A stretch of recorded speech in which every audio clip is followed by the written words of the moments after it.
क्या तुमने कभी सोचा है कि जब कोई इंसान किसी अर्थी को कंधा देता है तो उसके साथ सच में क्या कुछ अनहोनी होती है?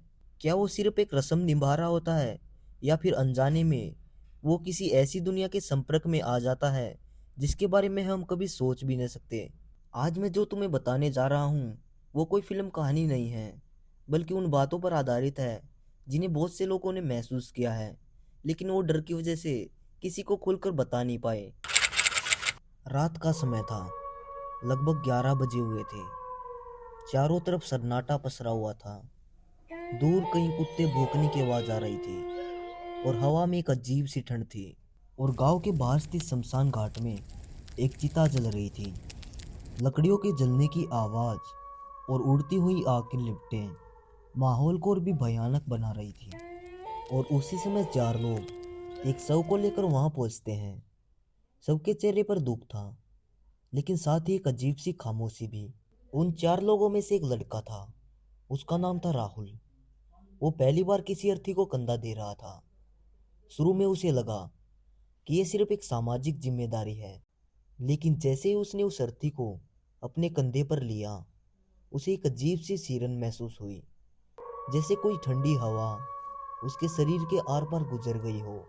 पहले तो उसने सोचा कि शायद मौसम की वजह से ऐसा हो रहा है, लेकिन कुछ सेकंड बाद उसे एहसास महसूस होने लगा जैसे कोई उसके बिल्कुल पीछे चल रहा हो, इतना नजदीक कि उसकी हल्की सी सांसों की आवाज भी उसे सुनाई दे रही थी। राहुल का दिल जोर जोर से धड़कने लगा और उसने धीरे धीरे पीछे मुड़कर देखने की कोशिश की, लेकिन वहां कोई नहीं था। वो खुद को समझाने की कोशिश कर रहा था कि ये सब वहम है, लेकिन जैसे जैसे वो शमशान घाट के करीब पहुंच रहा था, उसकी बेचैनी और भी बढ़ रही थी। उसे लग रहा था कि जैसे कोई अजीब सी शक्ति उसे लगातार देख रही हो, जैसे वो अकेला नहीं हो। और जब वे चार लोग शव को लेकर शमशान घाट पहुंचे और चिता को जलाने की तैयारी करने लगे, तभी अचानक से तेज हवा चलने लगी और आग की लपटें असामान्य रूप से ऊपर उठने लगी। और उसी समय राहुल को महसूस हुआ कि किसी ने उसके कंधे पर हल्का सा हाथ रखा। वो एकदम से सन्न रह गया। उसने तुरंत पीछे देखा, लेकिन वहां कोई नहीं था।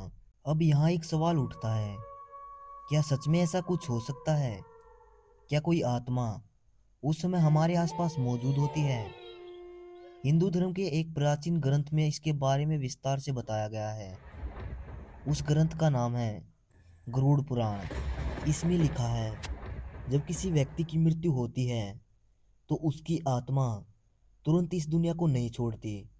वो कुछ समय अपने शरीर और अपने परिवार के आसपास ही रहती है। जब उसके शरीर को अंतिम यात्रा के लिए ले जाया जाता है तो वो आत्मा भी उसके साथ साथ चलती है। वो देखती है कि लोग उसे कैसे विदा कर रहे हैं, कौन उसके लिए रो रहा है, कौन उसे कंधा दे रहा है। और उस समय स्थिति बहुत ही विचित्र होती है। और उस समय वो आत्मा ना तो पूरी तरह इस दुनिया में होती है, ना पूरी तरह उस दुनिया में। अब सोचो, जब तुम किसी अर्थी को कंधा देते हो तो तुम उस आत्मा के सबसे करीब होते हो। अगर वो आत्मा अशांत है, अगर उसका कोई काम अधूरा रह गया है, या वो इस दुनिया को छोड़ना नहीं चाहती, तो वो तुरंत संपर्क में आ सकती है। और कई लोगों ने दावा किया है, अर्थी को कंधा देने के बाद उन्हें उनके जीवन में अजीब अजीब अनुभव महसूस हुए हैं। किसी को लगा कि कोई उनके साथ चल रहा हो, किसी को रात में अजीब अजीब सपने आते हैं, किसी को ऐसा महसूस होता है जैसे कोई उन्हें देख रहा हो, और कुछों को तो रात में एक अनजानी आवाज पुकारती है। राहुल के साथ भी कुछ ऐसा ही हुआ। उस रात के बाद उसकी जिंदगी बदल गई। पहले तो उसे लगा कि सब ठीक हो जाएगा, लेकिन धीरे धीरे चीजें अजीब होने लगी। उसे रात में नींद नहीं आती थी। जैसे ही वो सोता तो उसे वही शमशान घाट दिखने लगता, जलती हुई चिता और एक परछाई जो धीरे धीरे उसकी तरफ बढ़ रही होती। वो अचानक डर कर उठ जाता और उसका दिल इतनी तेजी से धड़कता जैसे मानो अभी बाहर आ जाए। और सबसे डरावनी बात यह थी कि उसे कभी कभी जागते समय ऐसा लगता कि कोई उसके पास खड़ा हो। लेकिन एक दिन तो हद ही हो गई। वो अपने कमरे में अकेला बैठा था। अचानक उसने पीछे से किसी के चलने की आवाज़ सुनी। उसने सोचा कि शायद कोई घर का सदस्य होगा, लेकिन जब उसने पीछे मुड़कर देखा तो वहाँ कोई नहीं था। दरवाजे बंद थे, खिड़कियाँ भी बंद थी। फिर आवाज़ कहाँ से आई, वो ये सोचकर हैरान हो गया। लेकिन अब उसका डर उसके ऊपर हावी होने लगा। उसने डॉक्टर के पास जाना शुरू किया। डॉक्टर ने कहा कि ये स्ट्रेस और डर की वजह से हो रहा है। लेकिन राहुल जानता था कि ये कुछ और है, कुछ ऐसा जो उसे दिखाई नहीं दे रहा लेकिन महसूस हो रहा है। आखिरकार राहुल ने एक पंडित से संपर्क किया। पंडित ने उसकी पूरी बात ध्यान से सुनी और फिर जो कहा वो सुनकर राहुल के होश उड़ गए।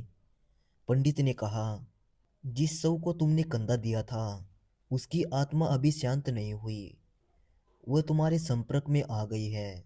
अब पंडित जी ने राहुल के घर में पूजा करवाई, मंत्र जाप करवाए और राहुल को कुछ ऐसे नियम बताए जिससे राहुल का डर धीरे धीरे कम होने लगा और उसको सपने भी कम आने लगे। अब सवाल ये है कि क्या ये सब सच है या सिर्फ एक मन का खेल। साइंस कहती है कि ये सब एक दिमाग की प्रक्रिया हो सकती है। जब हम किसी डरावनी या भावनात्मक स्थिति में होते हैं तो तब हमारा दिमाग ऐसी चीजें महसूस कर सकता है जो असल में नहीं होती। लेकिन दूसरी तरफ हजारों साल पुराना ग्रंथ और लोगों का अनुभव कुछ और ही कहानी बताता है। शायद सच्चाई इन दोनों के बीच ही कहीं है। शायद कुछ ऐसी चीज जिन्हें हम कभी समझ नहीं पाएंगे। और शमशान घाट एक ऐसी जगह है जहाँ जीवन और मृत्यु के बीच की दूरी बहुत कम हो जाती है। वहाँ का माहौल, वहाँ की ऊर्जा, सब कुछ अलग होता है। और जब हम किसी अर्थी को कंधा देते हैं तो हम उसी पल का हिस्सा बन जाते हैं जहाँ एक आत्मा इस दुनिया को छोड़ रही होती है। और इसलिए हमारे बुजुर्ग कुछ नियम बताते हैं, जैसे अर्थी देने के बाद हमें तुरंत घर जाना चाहिए, शुद्धिकरण करना चाहिए, पीछे मुड़कर नहीं देखना चाहिए, क्योंकि उनका मानना है उस समय आत्मा भ्रमित होती है, वो किसी के साथ भी जुड़ सकती है।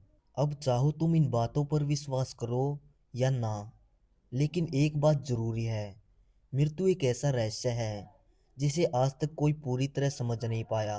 और जब भी तुम किसी अंतिम यात्रा में शामिल होते हो तो तुम सिर्फ एक रस्म का हिस्सा नहीं होते, बल्कि एक ऐसे पल के गवाह होते हो जहाँ एक जीवन खत्म होता है और एक नई यात्रा की शुरुआत। तो अगली बार जब भी तुम किसी अर्थी को कंधा दो तो एक पल के लिए जरूर सोचना, क्या तुम सच में अकेले हो या कोई और भी तुम्हारे साथ चल रहा है।